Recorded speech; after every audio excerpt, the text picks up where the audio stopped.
have that atheism is accurate and correct? I wish you wouldn't get off. I wish you'd stay. Okay.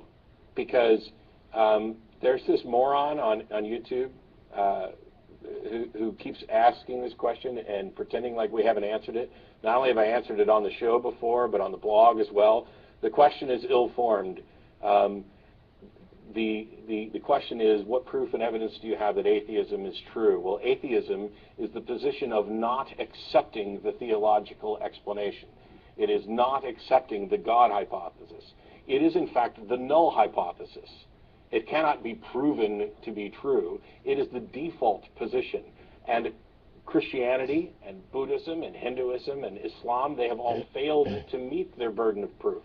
It's not up to me to prove that there are no gods any more than it's up to me to prove that there isn't Bigfoot or fairies or UFOs.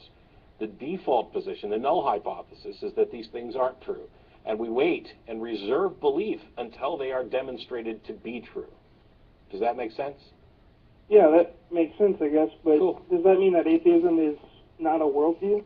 That's correct. Atheism isn't a worldview. It doesn't have any tenets or dogma, no books, no authorities. It is a single position on a single question, the existence of gods. Now, there is a worldview that many atheists share. Most of us, at least with the ACA, are skeptics. That informs our worldview. My atheism is a direct product of skepticism.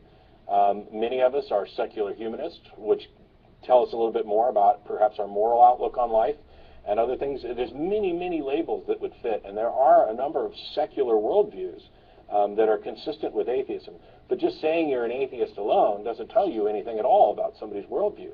By the way, most Buddhists are atheists. They don't believe in a god, but they believe in any number of, in some cases. So basically, atheism hasn't got any evidence or proof, basically. And basically you've wiggled out of that. And this idea that that's all that atheism is, the so-called default position, when atheists are attacking Christianity night and day, it's just a load of baloney. Anybody who questions the atheist, who says you need to provide evidence and facts and proof for your beliefs, they say he's stupid. The reason why they say he's stupid because their own position is stupid. They demand evidence and proof from other people, but yet they will not provide any themselves. That's hypocrisy. You can waffle all you want about the default position, but the only default position is in your own head. It's faulty, and you need to provide evidence and proof. If you can't provide evidence and proof for your own position, then don't expect other people to provide evidence and proof to you. It's not fair. You're playing games with people, and it's not right. You provide the evidence, you provide the proof that atheism is correct. If you can't do that, it's not a case that we don't understand atheism. It's a case that you, as atheist, have tried to wiggle out of the problem. That's the issue.